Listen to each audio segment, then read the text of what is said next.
with us. I want you to be able to kind of recap what you did last week, and then go through the document, through their own statements. But just first off, 35,000-foot view, the world, where we're at, the Great Awakening, the globalists counter-striking, things are not going well for them, but in the aggregate. I mean, before we weren't getting any traction. We're getting a lot of traction, but we're kind of behind, though. But on the current wake-up curve, they're in big trouble. We need to start talking about not just exposing them, but also what would we build on the other side? How do we intellectually sell something that's different from that? You can't just oppose an ideology. When one's evil, you got to know it, understand it, dismantle it, expose it, resist it. But you've also got to have a countervailing thing you're selling. That's the quickest way to actually win this. So just give me a quick overview of big picture, what you think, and then let's plunge in to these incredible documents. Yeah, we're at the curve, as you said, of mass awakening. It's happening, and that's great. The question is, though, what is the solution? We always hear people complaining. We hear all about what the issues are, who's running things, and that's all very essential. And one of the global elites himself, Jacques Attali, in his book, Brief History of the Future, says that there will be a Christian awakening. There's going to be a bunch of people who turn to Christianity, especially in America and in the West.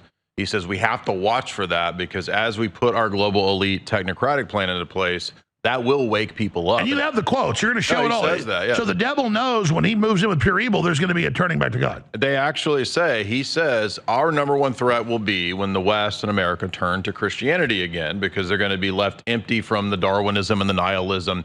They're going to look for some answer in religion. So we have to have a prepackaged religion there for them to dupe them. That's essentially what this Changing Images of Man book is about. I didn't actually know when I read this, I've heard about it for many years, that it's largely about religion and how the global elite will need to steer religion into some kind of new age global religious like cult. The Pope praying over a block of ice with Schwarzenegger. Yes, and Arnold saying, we dupe everyone with the child, we put the child with the mask, and then they believe it. We have that clip. We'll get that ready a little bit later. Yeah. But he's admitting that it was like we had to lie and just use a bunch of propaganda before people believed in climate change, because it's based on a lie anyway from the Club of Rome. But how frustrating is it for you? Because I've read a bunch of these books, but nobody I know has read as many as you have, other than people before you, like people that were for it, Carol Quigley, people that were against it, Anthony Sutton. It's so on record what they're doing, and then they've done it. They've done it. I mean, it's like they're in charge. Yeah, this is about technocracy, too. And crafting a religion to go along with the technocratic implementation. And I think, again, you're right when you said all of these books are kind of the same. They all kind of say the same thing: crisis, reaction, humans are the problem, all that. This one is unique because it goes into the occult. It goes into getting people into channeling, getting into yoga, getting into all these techniques that Eastern religion and a kind of syncretist pantheism can replace Western religion to make man fit into a collective. So it's all about collectivism, retooling and deindustrializing the West, mainly through psychological warfare and social engineering. That's what the textbook is about. And it's telling the government class, the elite class, bureaucrat class, how to master these techniques to implement it. It's literally written for them. It's a systems analysis. It's a social engineering grad work for political elites, like you said, people going into the the Kissinger chair, that kind of stuff. They would be. And this isn't just some book. This is a PhD level textbook. Correct. Yeah, and it goes for $2,000 on Amazon because it's really rare. You cannot find this except for you can find the PDF. You can't find actual copies of it. So thank God there was a young dude that just mailed me a copy. So I appreciate that. But yeah, I mean, the first page, like page 1, it gets in right away to Uthant of the United Nations says we're going to have to create a technocratic global government, because if we don't, there'll be too many people, and that's the overriding master goal. This was written in 1982, right? So and we have the HD in the computer, so we're going to pull up, or we can overhead shot of a blow up here. Yeah, there you go. Continue. Yeah, so I do not wish to seem overdramatic, but he says, as Secretary General of the United Nations, we have only a few years before we have to disarm. And by the way, disarmament doesn't just mean getting rid of nukes. It means nobody has guns and nobody has self-defense. So basically, and this is Pentagon-backed, Stanford research at all the top universities, official textbook pushed by the government. First page: disarm the world, UN. And depopulation. Now, it's dozens and dozens of U.S. universities and graduate schools, MIT, Harvard, all of that, Rockefeller Foundation. It's all of the universities that are sort of, peak Ivy League universities. Uthon goes on to say that in order to save the environment, we must get rid of the population explosion. So right away, page 5, population is the #1 problem. And if we don't integrate, create a world government, we're not going to be able to stop that. But all of this is really, again, just a cloak for total technocratic control. And the book actually says that. We're going to see that in a minute. It talks about spaceship Earth. We're on a giant spaceship, limited resources, kind of like Battlestar Galactica, if you remember that show where they're all floating around. They have limited resources. They're trying to find the next Earth to repopulate. But it goes on to quote Sir Julian Huxley, who is the author of the UNESCO document, the philosophy of UNESCO, which is rebranding eugenics into biometrics. That's what that whole book is about. It's one of these texts. But he says that evolution demands that we go into this new age, that we move away from thinking about everybody having their own rights, having their own private economic exchange. All of it has to be retooled into collectivism. So basically, it's how to re-engineer man's view of himself and of the world. And the best way to do that is to create and retool a new religious fervor, a new Weltanschauungskrieg, which is just a new worldview. And then everything comes out of it is cut our sons' genitals off, forced euthanasia, total hell. Well, this is all the same people at Tavistock. So Tavistock's behind all that. That's the premier British think tank out of the UK, all about pioneering the transhumanist movement and the transgender movement. Those all go together. But here, it was crazy because I haven't read the book yet, but I was watching you read it on air. I mean, it's like it's written, because people always go, "Oh, the learned elders of Zion real, or is it a forgery to demonize Jews?" And you can debate that because it's written so evil, so anti-human. This is published, funded by the government, used at all the top universities, and it's written literally like Cobra Commander wrote it. I mean, it is out in the open. We're going to kill your ass. We're going to dumb you down, poison you, phase your ass out. I mean, it is certified real. Here it is. All the NGOs, think tanks, foundations kind of working together to set up a deindustrialized, post-industrial West. They talk about post-industrialism multiple times throughout the text. What page are we on now? I want to keep following this. Well, this is just in the first few pages. I'm not even to any of the quotes yet, but just within page 18 and 19, it's about deindustrialization of the West and how education throughout the United States has to be shifted into this model of not giving children, reading, writing, arithmetic, that kind of stuff, but socializing them. And the only way... So this is decades before Common Core. It says dumb them down. Yeah, this is 1982. Yeah. So before that, back in 1982, this is, Charlotte Iserbyt's type research, or what she talks about. Same stuff here. It also cites another one of these texts that most people think is written by some of the same people out of SRI and Tavistock. Marilyn Ferguson's book, Aquarian Conspiracy, or what they call the New Age. It's not actually a conspiracy text. It's how are we going to create and dominate the ideology of the next era, the next aeon? And we're only like 15 pages into it. So again, that's they know the fourth turn is coming. Exactly. It goes on to talk about the way to do this, and this gets a little heady. This book was a lot more intellectual than I expected it to be, because most of these books actually aren't that highbrow. It fuses a lot of ideologies. Exactly. It talks about how to retool archetypes and images. So when you're a child, you grow up, you look at your father. Your father is the archetype, the pattern for God the Father. Your mother is the nurturing archetype. And that's why they undermine with Paul Ehrlich, the male father figure. Exactly, yeah. Frankfurt School put out a very similar text called Authoritarian Personality. That was a study on how to destroy the patriarchal archetype to get rid of, quote, fascism. So they argue that the root of fascism is actually the father figure in the household. And that has to be destroyed through many, many decades of social engineering. And not just that, Wilhelm Reich, another one of the Frankfurt School guys, kind of a quack. Reich said that we have to have total sexual liberation. So women have to be given total feminist programming, brainwashing, all of that. So this is identical to what you get in the Frankfurt School people. And again, even before this in the 60s, LBJ says great society to break up the black family to control them. Blacks have literally had their culture, so has everybody else, but them first, wrecked, just taking out the father figure. You take that out, they know what they had first. But it's also raising the woman, the female archetype, to be something like a goddess or akin to a goddess. And so this text, with many other texts, actually says promote goddess worship, promote all that kind of stuff. Oh, the whole Rio de Janeiro thing in '92 was about worshiping the goddess. This is about that. It's exactly the same as the Rio text in terms of the overall game plan. Absolutely. But you have to retool the cultural archetypes. That's why so much of the pop culture is toxic, it's degraded, it's degenerate, is because it's retooling your idea of yourself and of the rest of society and the world. So how do we do this? Well, man has to be seen as identical to nature. Man is not above nature. He's not given a dominion mandate in Genesis by God. He's just another part of the natural process. And once he accepts that, all of his prejudices about himself, being unique, being made in the image of God, having this kind of divine potential in him, that has to all be gotten rid of. It's about removing the divine.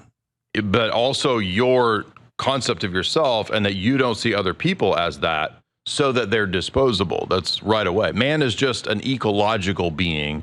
And what they mean by ecology isn't saving the environment. It's actually. So no longer does man have dominion.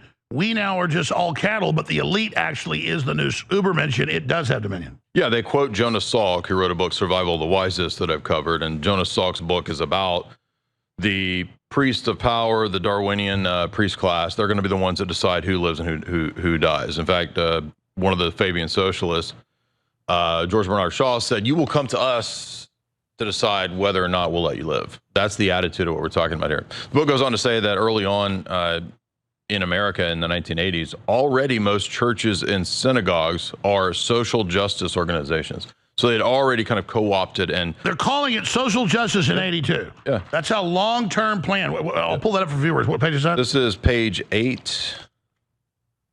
I'll read a shot on that. People, see this for yourself. This is like they're saying this. It's it's on page 8 right here. And the first popular use of social justice is like only the last 15 years. Well, some of the Fabian socialists talked about pioneering social justice decades ago. So it kind of comes out of Marxism, socialism. But you'll notice here in 1982. Well, I mean, just popular use. Right. So they're saying right here that churches are pretty much concerned with social justice. So this is 1982. They're saying that the religious organizations are already kind of on board with this. We don't have to worry too much about those. What we really need to do is create a kind of a new religion. It goes on, as I said, to quote Jonas Salk. Again, I know this is kind of boring for people that are not into all these. No, it's not boring. This is the ruling class. This is their ruling priesthood, technocrat, mad scientist Bible. They cite in this book all of the people that I've lectured through over the last several years. They cite Jonas Salk, they cite John C. Lilly, Jose Delgado. There's a whole chapter on MKUltra and applying it to religion, believe it or not. Say that again. They're promoting CIA mind control for the general public, externalizing the system. The entire chapter, I think it's chapter 4 here, excuse me, chapter 5, is essentially 4 and 5 are all citations of multiple MKUltra doctors. So they cite Dr. John C. Lilly, who did a lot of pioneering work with brain chips, with monkeys, dolphins, all that kind of stuff. He was a mega psychonaut, tripping balls all the time. They cite Dr. Jose Delgado multiple times, who wrote Physical Control of the Brain, one of the famous MKUltra doctors. It cites Norbert Wiener, because cybernetics is a huge part of this, because MKUltra turns into cybernetics and Explain what a psychonaut is. Psychonauts are all those guys like Tim Leary and Terrence McKenna and all those guys that were doing all the hallucinogens and tapping into other entities to try to get information. And you've talked about this. People kind of laugh about it. This actually discusses, there's a chapter on that. In this book, they say, in the religion of the future that we're bringing in, we will normalize the shamanic traditions and tap into channeling entities. They actually talk about at subconscious levels, especially with people with fractured, MKUltra type fracturing, they're able to more easily tap into spiritual realities and channel these entities. So this is actually, there's a chart on it, like a freaking chart of tapping into and channeling entities. Pull that up. It's just fascinating. Well, I can tell you, I've been around a lot of the top Pentagon people, you name it. None of them make a joke about this. They all know this. The point is, this is known. They don't want the public to know this. Exactly. If you want to see it. Show this chart of tapping crazy. into demons. So this one is about, this is in one of the chapters that's heavy on MK Ultra. You can see here, they're talking about yoga, hypnosis, biofeedback. They're citing John C. Lilly, the guy who wrote Programming and Metaprogramming in the Human Biocomputer. He pretty much dominates this whole chapter. They're talking about Abraham Maslow, whose whole hierarchy of needs was part of MK Ultra research, by the way. They're talking about esoteric wisdom, citing B.F. Skinner, the behaviorists, all that. But notice here it says, in this hierarchy of the human programming, so they view the human psyche like a computer program that you can program and alter and change with external inputs, torture, whatever. And they actually say here, the highest levels of the metaprogramming deal with contacting spiritual entities. And that's directly out of John C. Lilly's book on this, which we've lectured through. But they actually, the page before that, this is really a grand grimoire. In a way, yeah, but from a scientific perspective, right? Yeah. So page 126 right here, if you look at this, if you can do the overhead cam, you'll see they talk about the future religion will be essentially focused on various occult practices, perennial philosophy, and they cite the Vedas, Rosicrucians, and Theosophy. And I sometimes think that perhaps a lot of the new Indians that are gracing us in the West might also be part of this idea of the promotion of Hinduism and Theosophy, because that is the religion of the Milner, Rothschild, Fabian socialist elites. They created and Hitler liked Theosophy. Oh, absolutely, yeah. In fact, that's another thing that's important to realize is like it's very trendy to just talk about opposing Judaism and all that, which I disagree with rabbinic Judaism. I think it's a crazy cult. But this book actually says, at a broader, wider perspective, we're going to have to get rid of all notions of the biblical deity, whether Christianity, Judaism, anything to do with the Old Testament. Yeah, they're creating a clash. And they're saying that the deity that's presented in the Bible, Old and New Testament, gives too much credence to man. It makes us too important. Exactly. That's the whole point of the early chapters. And they say John Maynard Keynes was kind of the prophet of this coming era economically, because we have too much abundance. Humans have too much progress in the West, especially. This new religion has to brainwash people. Austere. To be, the austerity ghouls, like Tarpley. So this is literally just training us to be slaves and think it's cool. It's enslavement, and it's the Great Reset. They say post-industrial civilization, exactly what Klaus says. They say that probably 20 times in the book.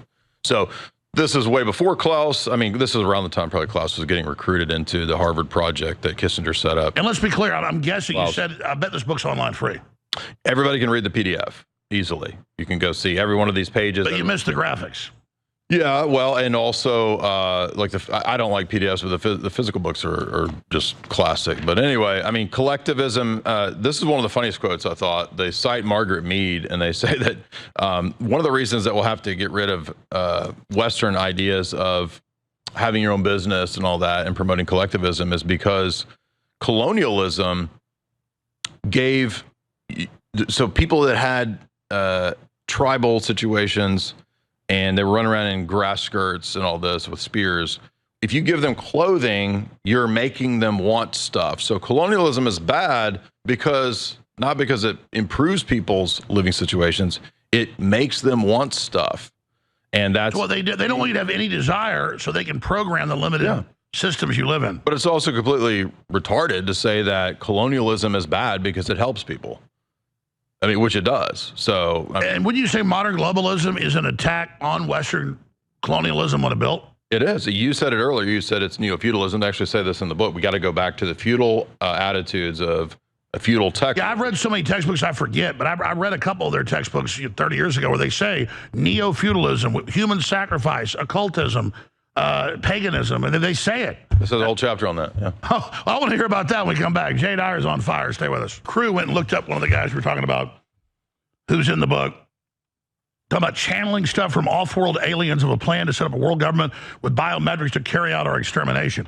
That's who the Pentagon and Stanford Research Institute is publishing. In fact, here you can have that too. I'm gonna shut up now, but you got cut off on the break, the point you were making. So Well, no, Lilly here, John C. Lilly is cited the most in this book. He's one of the top cited authors in the text. And again, there's multiple editors and whatnot, but Robert Maxwell Publishing is who published it. And this entire MK Ultra chapter that we're talking about here is about taking all the research from Jose Delgado, John C. Lilly, who, like you said, it's not just that he was in, ketamine tanks, in the float tanks, getting information from these hierarchical groups of aliens saying to depopulate. In his autobiography, Timothy Leary comes on and says at the beginning that John C. Lilly is a new Aleister Crowley. He is kind of the voice of the new Aeon. And they actually say it'll be a Luciferian Aeon where the Luciferian doctrines rule. Yeah, show this particular article we just showed where he's literally, we're setting up world government with the aliens to set up a cashless society and then kill everybody. And then this is who the Pentagon is publishing, and just lay it down on the table right there. I mean, you can't. What's crazy is this is not some schizophrenic guy on the side of the road. This is where all this comes from. Cut your son's penises off, fentanyl, world government in the family. I mean, these guys are out in the open. Yeah, well, I mean, I've had bad acid trips, and you interact with things that come to you, and it really does happen. I'm not saying do it; it's not a good thing. It's a bad experience when I had it, but I guess. Hey guys, can you put the article Thomas had HD up for everybody so they can pull it up? So, sorry, go ahead.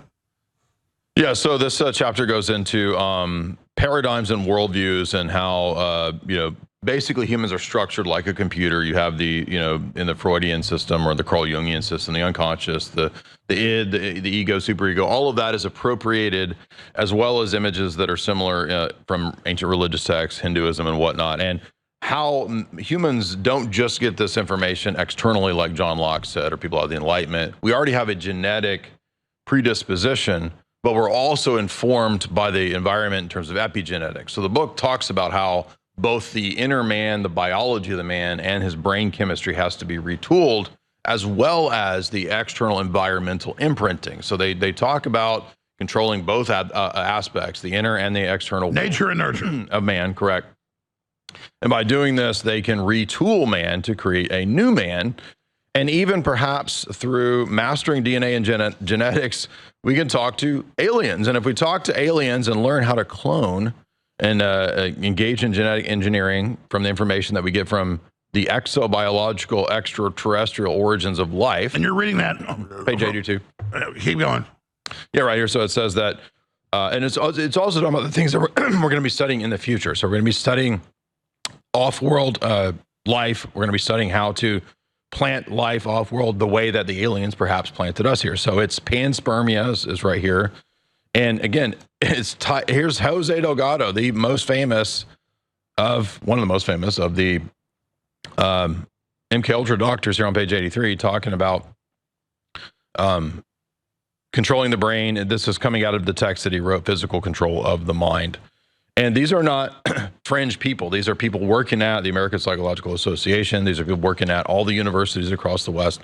And the next page talks about what could this lead to, something like Brave New World in 1984. Jose Delgado, again, cited that the brain chips, right? And that's what he was writing about when he was writing that Physical Control of the Mind. He said these brain chips could potentially put us in a total Brave New World scenario. So this is the Priest of Power. This is the Brave New World scenario. Let's be clear. This is given to the PhD students. Yeah. If they get on board, they get put in government and corporate jobs. This is literally the blueprint.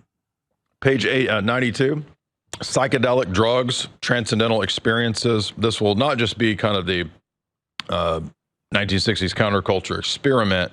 This will be more and more normalized, perhaps through big pharma, things like that. And in Brave New World, everybody's taking soma. They're taking these different drugs that they're kind of a mix between hallucinogen and like ecstasy in Brave New World because everybody has orgies all the time. But here they're saying basically that this is going to be central to the religion of the future. In Huxley's Doors of Perception, he says that this might even be the sacrament of the future, some kind of ecstatic, LSD. And now we see the Pentagon, everybody mainlining hallucinogens is a good thing, which it can help some people, but the problem is the way it's being directed. Moves into talking about, people have probably heard about remote viewing. This is all the same people involved in Stanford Research, Stargate Project, remote viewing, Gateway Process. Those are all very similar projects connected to MK Ultra explicitly, especially the Gateway Process. That talked about transcendental meditation, dissociating and achieving these higher states of consciousness. And as it says here, telepathy, clairvoyance, precognition, psychokinesis, ESP, physical bilocation. I mean, they're not saying you can necessarily do this, but this is where they want to take things.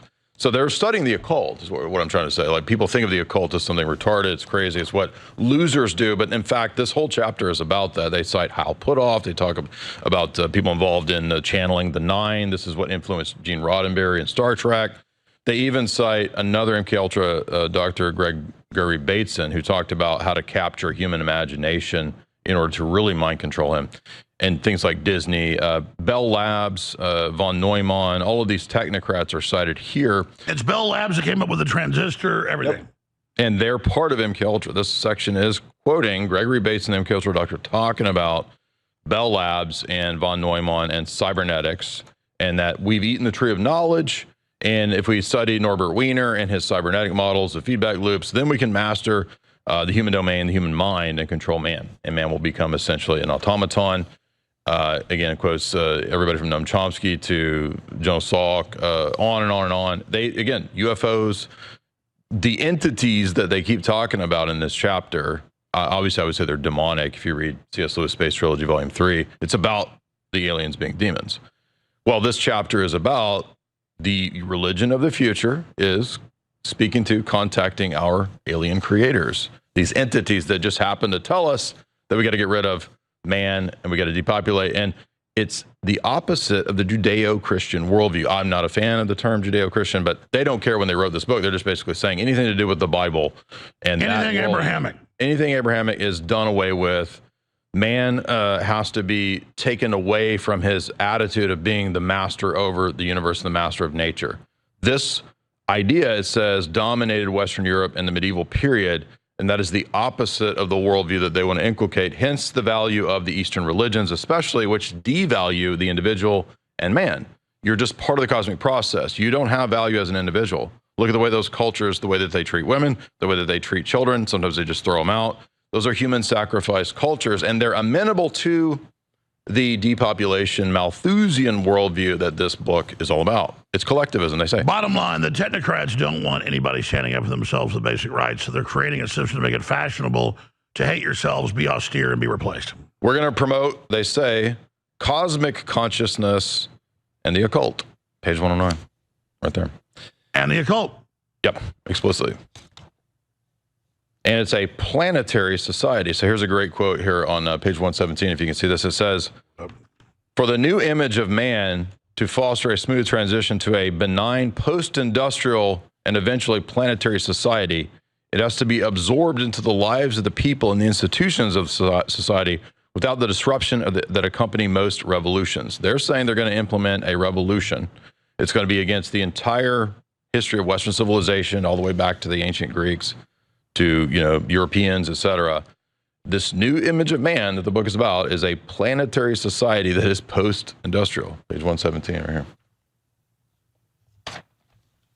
here. Goes on, it says that, well, who's going to lead that? Who are going to be some of the key characters that would be leading this?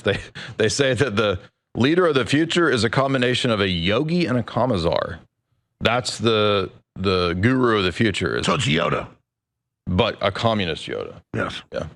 So communist Yoda, and then what's the religion that communist Yodas are going to push? The idea that man and God are identically the same. There's no difference between man is just a version of God or an instance of, there is no God, it's just man is God.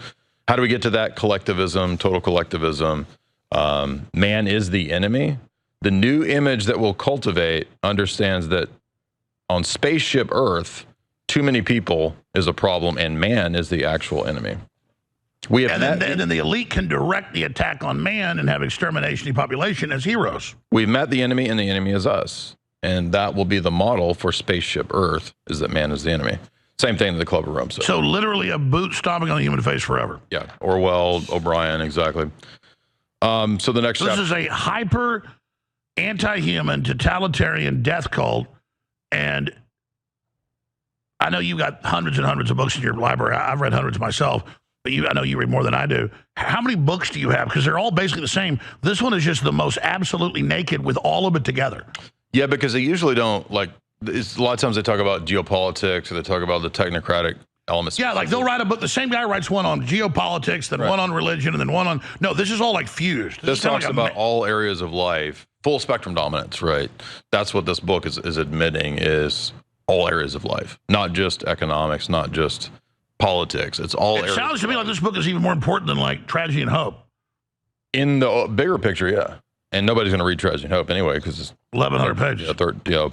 So, if you look here on page 126, you'll see again, if you can see this, the things will be promoted. Teilhard de Chardin, who was the satanic Jesuit who basically thought that we were all evolving into total unity. Everybody's going to become God. Perennial philosophy from Huxley. Occult practices. Fabian socialist Arnold Toynbee, Carl Jung. They're all cited as thinkers for the new age. So basically a new occult era. And by the way, let's bring this up. Guys, pull up leftist Pfizer shot compilations or Antifa compilations, just how crazy they look. If you look at what they're pushing and what they're bringing you with all of this, it isn't empowering humanity. It's poisoning us. We're dumb. We're ugly. The fruit of this tree is not good. And take Carl Jung. We already have these archetypes God put in us. A lot of this stuff is true, but it's how they twist it and where it's leading you. You see what I'm saying? Yeah, Carl Jung. I read a lot of Carl Jung. He wrote a book called, or a treatise, that's kind of a book called Aeon, A-I-O-N. And he says basically, Charles Manson philosophy, he says that Jesus is Antichrist, Antichrist is Jesus, and they're necessary opposites that you have to reconcile within yourself. Sure, I don't agree with where he went. I'm just saying there are archetypes that God gave us, but these Satanists are pointing out, acting like they created it. Well, they're appropriating Carl Jung. So they take a lot of his archetypal imagery throughout this book. I mean, images is an icon, right? Icons are imagery. And what people see image-wise, it imprints them. The MK Ultra call it imprinting or re-imprinting. So if you can control the images of man and what man sees, and you see here on this gradient chart here, it talks about what the images and icons will be exactly. The divine self is the highest super consciousness that we all participate in. That's the collective unconscious or consciousness. And that will be, that's what's talked about in the Vedas and the perennial philosophy. Man himself, in terms of the astral realm and the super consciousness, that's Rosicrucianism, Theosophy. And then underneath that, you have these layers and these levels that get all the way down to the unconscious, dreaming man and so forth. And that's where you can contact the entities and the demons, is this unconscious realm in their scheme. So there's a hierarchy to this, and man can learn to channel these energies, it says on the next page, 127, in order to control the human computers. And they're not saying that individuals can do this, they're saying that they're going to do this. They're going to control men. Next page is the one that talks about channeling the entities. So this is really, again, the priest class trying to prime the public to be their slaves. And yeah, page 133, it talks about Carl Jung's collective unconscious is very appropriate to understanding and controlling the human biocomputer. It goes on to talk about, if you want to look at page 167, there's a list of the strategies and the plan for new man, right? So the new man will be humanistic capitalism. So this is really just a kind of socialism. It says that you won't be doing economic activities that promote human growth and success, because it will be a post-materialist form of capitalism. So that's basically Fabian socialism. And that goes back to the Carnegie thing after World War I. They wanted a post-human world. They said in competition. No more competition is exactly what that's about. Perennial philosophy is the next section on religious attitudes of the future, where they're going to take the religion. They're going to go into traditional lore primitive peoples, not because they're interested in finding the truths in those religions. All religions do have truth, but they're picking out the things that will make you a collectivist. That's essentially the basics of this. The attitude of other people will be to get rid of territories.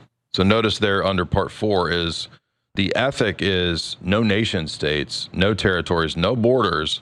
Everybody is part of the same spaceship Earth, the same human collective. And then the last section is systems theory, which is, again, after no borders, is obviously going to be collectivism. So over and over and over, most of this book just kind of repeats these same points. And it even talks about like the symbolism. And if we put up the leftists taking their Pfizer shots or Antifa or just the average leftists, they look like their soul's been sucked out. We know this is evil. Mm-hmm. Well, it's mad scientists, and they list all the mad scientists, and the mad scientists are the one that create the leftists with the soul sucked out. And the top globalists, the big banks, the big money, most of their families are totally insane now. Most of their kids commit suicide or transgender. but they've just handed it all over to the mad scientists. Yeah, and they use that by promoting diversities and minorities. This is page 116. That's a weapon, right? So they don't care about diversity and minority. That's all just actually a weapon to retool and reshape thing. And they cite, well, the raising up the so-called minorities. They cite people from the Committee of 300, like Sir Jeffrey Vickers, social ethics and whatnot. This is all to the oppression narrative is a weapon. So they take the people that are supposedly oppressed and they say that if we raise those people above, it's going to create equality. But actually what it is putting those people in power to then punish, the Western white European peoples. And they do that on purpose. And the book talks about that because you're bad. Why did you gave clothing to a tribe and you made them want stuff? So we have to pay dearly for our reparations. And really, they're just getting rid of one elite, replacing it with 1,000 times more evil. Yeah. I can keep going if you want to go into more. Keep going. So basically, it says holistic consciousness is the key. And by the promotion of yoga and the teachings of the Far East, this will create, on pages 96 and 97, a new scientific mysticism. We mentioned all this Stanford research, remote viewing stuff. We mentioned Bell Labs, but cybernetics and the feedback loops come into this all the time because we don't think about the way that we use social media being a cybernetic feedback loop, but that's the way it was designed. There's another book written by one of the Silicon Valley insiders, Yaron Lanier, that do with all the dreads. And Lanier, in his book about Silicon Valley 8-9 years ago, says in the last chapter that this is a warning because Silicon Valley is a cult. He actually calls it a cult. He says that it's a cult of priests around AI, and they don't actually believe AI is conscious or that it's going to become conscious. They're going to present it as if it's a living entity or conscious, and then people will defer to it. People will kind of worship it as a silicon sage. Noah Yuval Harari, his book Homo Deus, he talks about this. He's Klaus's protege. He says that we're going to have silicon sages walking around. They're going to be the new avatar. If you watch THX 1138, James Caan goes in and, Robert Duvall goes in and he confesses to robot Jesus, right? People are already doing this. There's robot Jesuses in churches and, Oh, they're already replacing a bunch of it with AI. Yeah, it's straight out of THX 1138. So what this book is talking about is putting us in that technocratic world where it's going to be religious. And this is the element that people miss, is that people are not irreligious because we live in a sort of an atheistic society. People are going to be looking for a new religion. People are turning to religion right now. There's a huge turn towards traditional Christianity across the board, but they want to have something to offer as a way to take you out of that and put you into something else that they control. That's why all of the churches, for the most part, mainline churches, they're all run by NGOs, think tanks, and foundations that promote all the gay stuff, all the trans stuff. The Church of England now has a lesbian bishop. That's all by design. It's not to help minorities. It's not about love. It's literally about cutting off penises and turning everybody. Well, it says you're guilty, be Christ-like, be nice to black people. They're just wearing their skin to get everybody to accept their agenda. Yeah, it's feigned. There's a paper that a psychologist wrote called Virtuous Victimhood and the Dark Triad Traits. And it's a fascinating paper. Everybody can go read it. You don't have to read the whole thing. Just read the first 5 pages. It just tells you basically that in a society that worships and values egalitarianism, very cunning narcissistic people can figure out a way to gain traction and social traction through the highest levels of victimhood. So you present yourself as a perpetual ultimate victim. And in egalitarian societies, everybody sort of gives that traction, attention, money, etc. So it promotes the dark triad traits, narcissism, psychopathy, etc. So that in that society, those are the people that get to the top, the most narcissistic, the most cunning, the most psychopathic can get ahead in a so-called egalitarian society. And just because you're in a minority doesn't mean that you can't have those traits. So very cunning people can gain traction and gain power in a society based around equality, which means basically. But really, they're just front people. They're fronts, and egalitarianism is false, and everybody knows it's false. Amazing. And again, the name of the book, people can find it online, read it for free. Changing Images of Man, prepared by the Center for Study of Social Policy, SRI International. It's system science, and it tells you at the bottom, it says explorations of world order. so this is what it's all about. So grad level people, Kissinger level people, this is their kind of textbook. They're not reading Oprah's book list. They're reading this kind of stuff. Which is fusing all this together. And you can read what was written in 82, 40-something years ago, and it's all happened. Most of this has. I mean, we already have, as you said, pushed for a world religion with, a few years ago, the papacy had instituted the Abu Dhabi Faith Center, which was a giant complex dedicated to Muslims, Christians, and Jews kind of all worshiping together in this big three building complex as if it's the same deity. You also have the Vatican II texts like Nostra Aetate and Lumen Gentium 16 promoting the idea that all the religions have a common path to God. Pope Francis said it very clearly, all religions lead to the same end. So this is perennialism. This is syncretism, right? And this book is saying perennialism, and it's saying that the leaders of the future, including the papacy, including people in Protestant and Orthodox churches as well, they fall for this. They promote the idea that all the religions lead to God. It's all the same stuff at the end of the day, but that's a tool of globalism. The Rockefellers wrote a book, David Rockefeller wrote a book, Memoirs, and then Collier and Horowitz wrote an authorized biography where there's a whole chapter on the Rockefellers creating the World Council of Churches movement. Hold on, let's do the fourth hour here and finish up with that, and then I want to get into all these other documents and quotes and texts you sent me. Sure. So this is really important. Jay Dyer, where's the best place for people to find your work? Yeah, you can follow me on X under my name, Jay Dyer. You can follow me on YouTube, Jay Dyer as well. And, we have these open discussions and we cover these topics, these books all the time. So if you want to get a real education, not the brainwashed, system, state school system, but a real education from these actual texts, follow my stuff. Absolutely. Critical to the future of humanity. Continuing through these key documents of the New World Order. Books published by their top people admitting it all. Again, for me, it's so frustrating to know all this and then to be telling people about this. And then instead, either people say, oh, well, you know about it because you're one of them, or they just ignore the fact that we predicted it. It's like people say, how did you know we'd be 6 feet apart 15 years before? And, how did you know that there'd be lockdowns? They said it in all these UN and Rockefeller documents like lockstep. It's like my frustration is it's right here.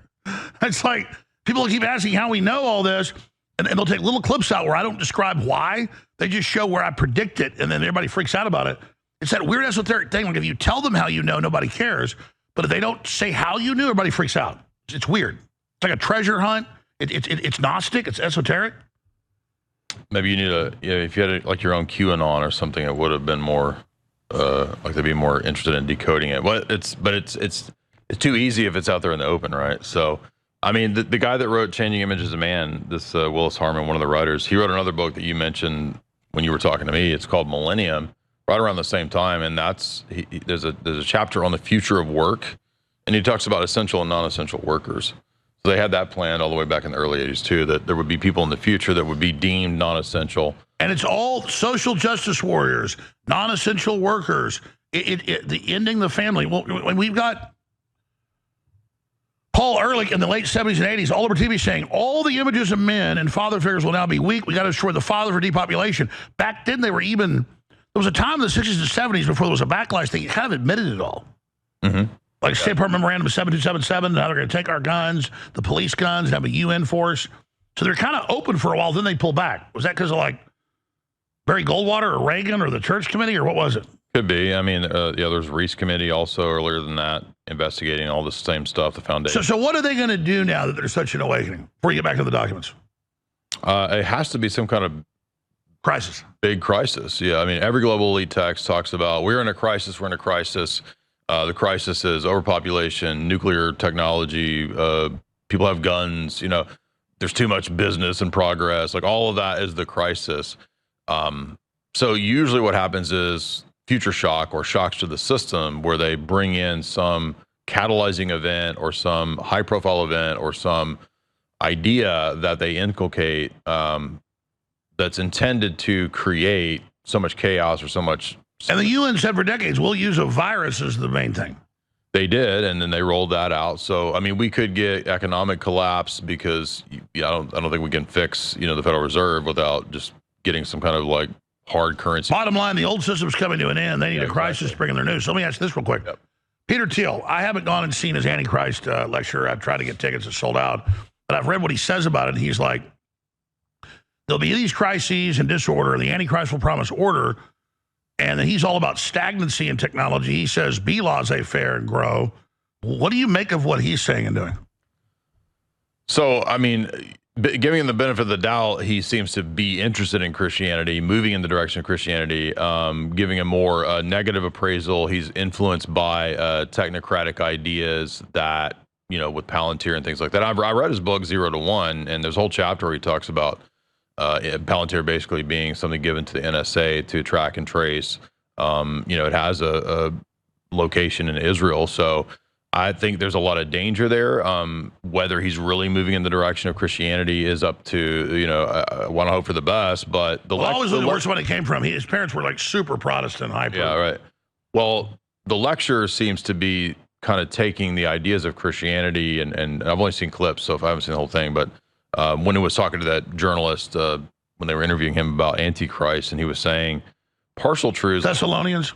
Well, he was saying that Antichrist is going to be collectivist, and so you need to promote classical liberal ideas. And I mean, in a basic sense, that's kind of true. But again, the danger is that a lot of technocrats, people like that, they want to appropriate some of the Christian ideas and turn them into transhumanist ideas. So I think that I'd like to see Peter Thiel move away from transhumanism, which he seems to be a proponent of, if he wants to get into Christianity. So, but I don't know his motives personally. Me neither, but we should certainly have a larger debate about what is the Antichrist.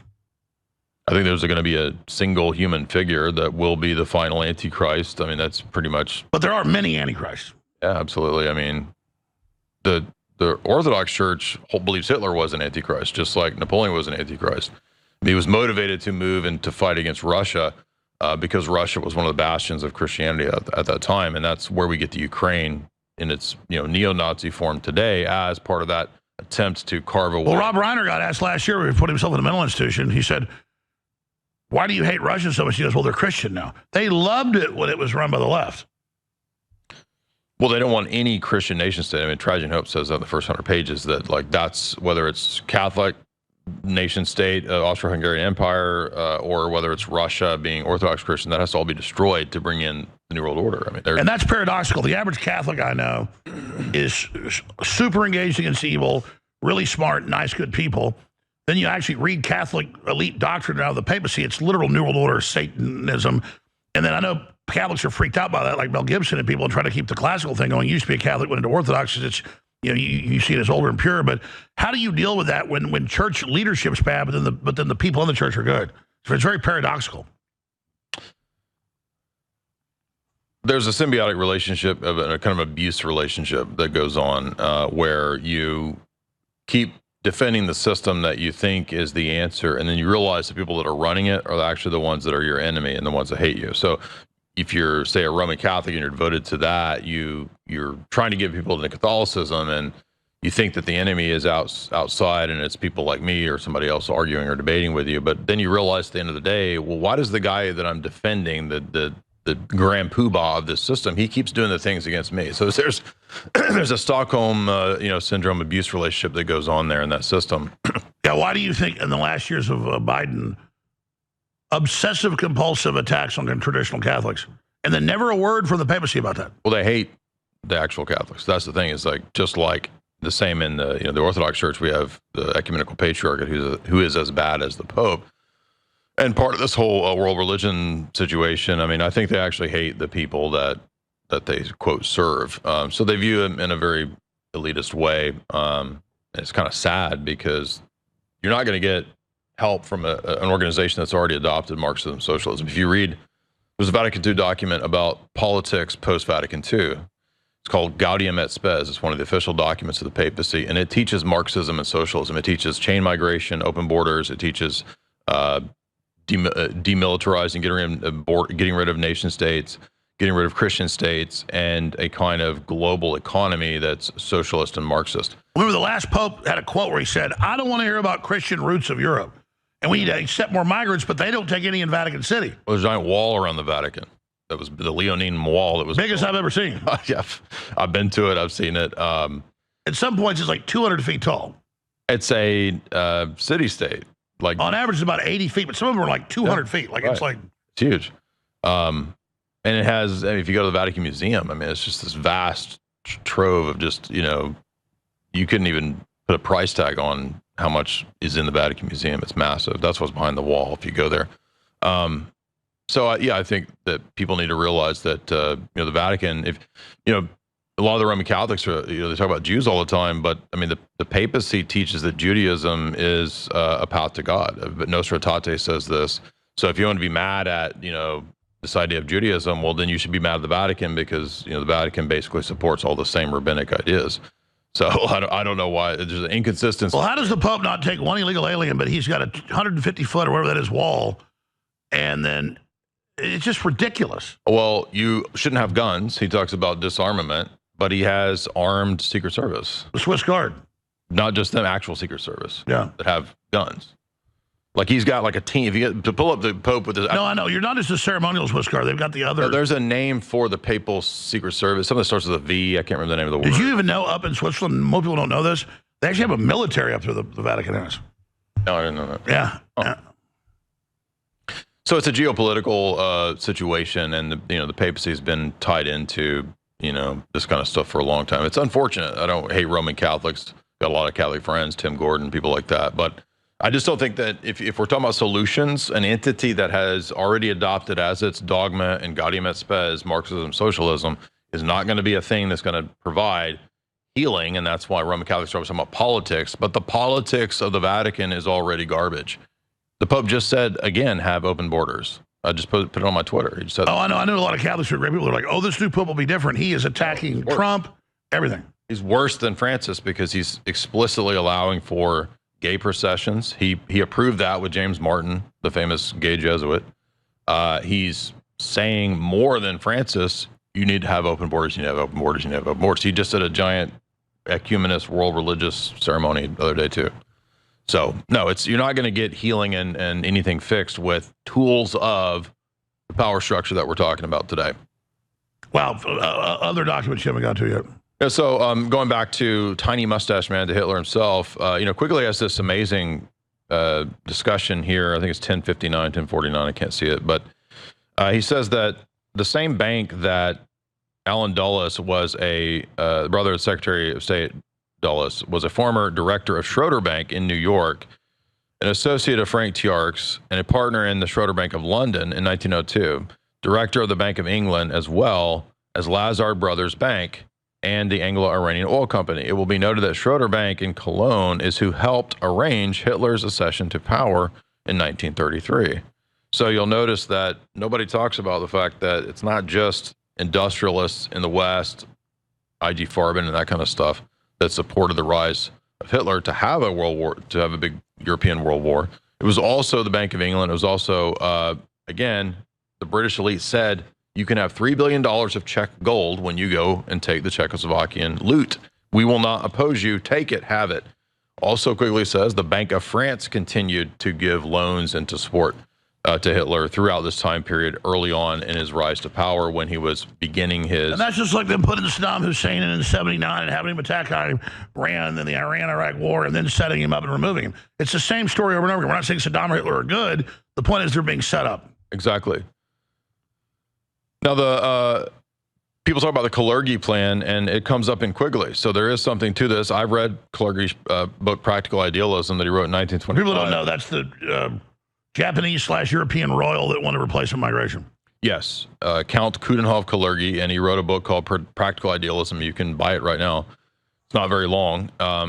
They presented him and I think Lord Lionel Curtis's plans to the Royal Society in the 1930s, I think, and they both agreed that we'll use a combination of the Curtis plan, the Commonwealth of God, which was a socialist global government plan, and we'll use Kalergi's plan to destroy the indigenous existing people groups of Europe. So they explicitly, that's in Anglo-American establishment where Quigley admits. They bring in a ton of Muslims and North Africans. Yeah. Europeans will really stop fighting with each other over their German and French. Now they'll really be worried about this. Well, but General Wesley Clark said the same thing, that it's time to destroy the existing people group and just have a big homogenous blob. So that's explicitly what the Clark plan is. He says in the book, we'll do that. And then in the 1981 text from Quigley, he says that this plan was originally Cecil Rhodes, and if you read the whole book, he says it was Rhodes with Rothschild money, coming up with the idea for a society of the elect, and it would be patterned on the Jesuits. Not the Jesuits that run it, it's just structured and patterned on... And Hitler fashioned the SS after the Jesuits. Yep. So they take those patterns of how it's organized. It doesn't mean that the Jesuits run everything, but the secret society would be the society of the elect. It would have an outer circle known as the Association of Helpers, with an inner society of the elect. The real power would be exercised by the leader and a junta of 3. This is a long time ago. This is like back in 1900 when they were setting this up. This is not the way things run now, but this was this original plan of Rothschild and Rhodes to create a Fabian socialist world government. There's a whole book on it, really good, called Fabian Socialist Conspiracy by Johann Rothschild. But here's a microcosm. We knew this even before they stole the election in 2020. Roger Stone predicted it.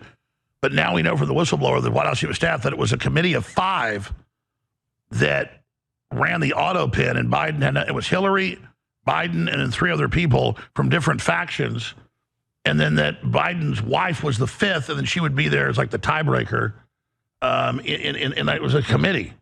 And that's how they want the Vatican now, is why they're getting issues to popes now stepping down, but having 2 popes at once. It's all part of that. Yeah, like committees, steering committees. He says on the next page here that during this period, this was the dream of Cecil Rhodes. There's also a last will and testament of Cecil Rhodes, which again, it's all Rothschild money that's behind that. This roundtable group has been called by various names, depending on the phase in which it was examined. Has been called the Crowd by the Times. Has been called Chatham House, All Souls, Cliveden Set. It's the same group. Or Milner's Kindergarten, the roundtable group, and the various associations of helpers. This is all the people at Oxford, Cambridge. That's the professors who are aiding as the outer circle of the inner circle, which is the people that we're talking about. So there's a small group of inner society people. And when George Orwell wrote his book, 1984, there's the inner party and the outer party.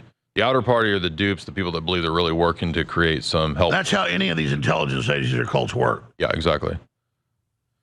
Concentric circles, basically, plans within plans. The idea of, out of the Dune series, Frank Herbert. Wheels within wheels. Exactly. The Society of the Elect continue to exist and recruit new members. Since 1920, this group has been dominated by the assistant Viscount Astor, misnamed Cliveden Set, etc., Milner Group.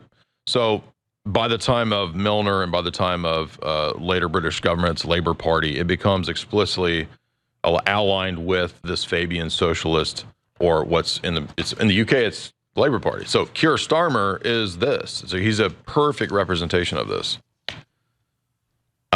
Next page, this is a key admission early on in the book. This organization has been able to conceal its existence quite successfully. Many of its influential members are satisfied to possess the reality rather than the appearance of power, and unknown to the students of British history. This is more surprising when we learn that the chief methods of this group work through propaganda. This group plotted the Jameson raid. It caused the Boer War. It controls the Rhodes Trust. It created the South African Union. It established South Africa. It founded the British Imperial periodical Roundtable. It is a mouthpiece of this group. It is run out of All Souls, Balliol, New College, Oxford. It has controlled the Times. And now Trump's got a trust that's going to run Gaza.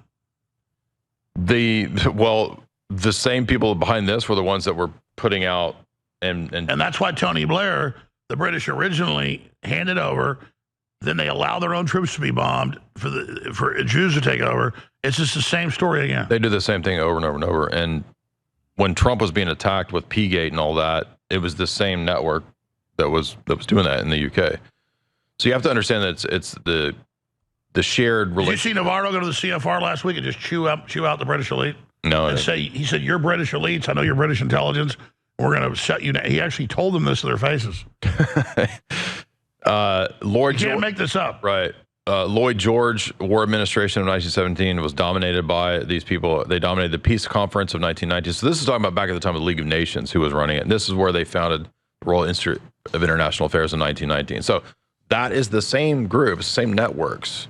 And we can move on to another propagandist from their school.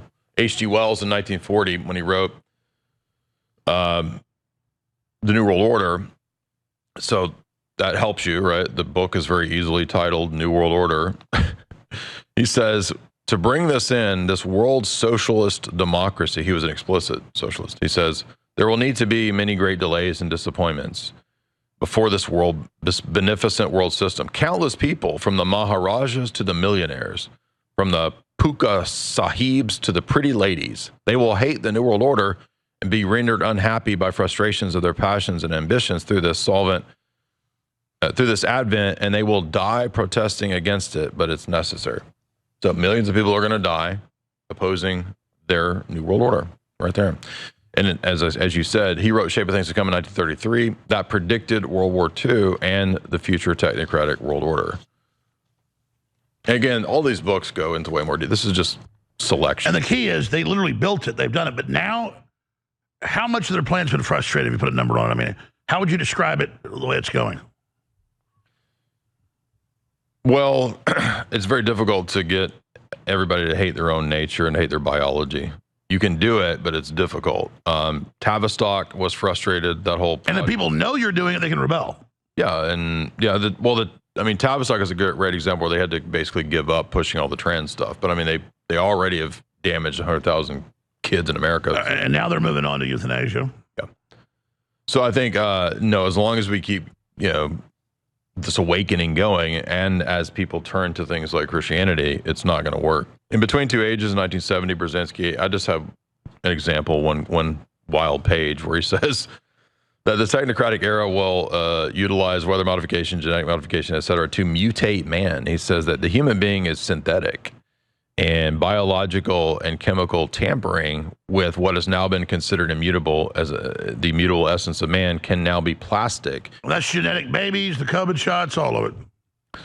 Human conduct, same argue, can be predetermined and subjected to deliberate control. Man is increasingly acquiring the capability to determine the sex of his children, to affect through the drugs the extent of their intelligence, and to modify and control their personalities.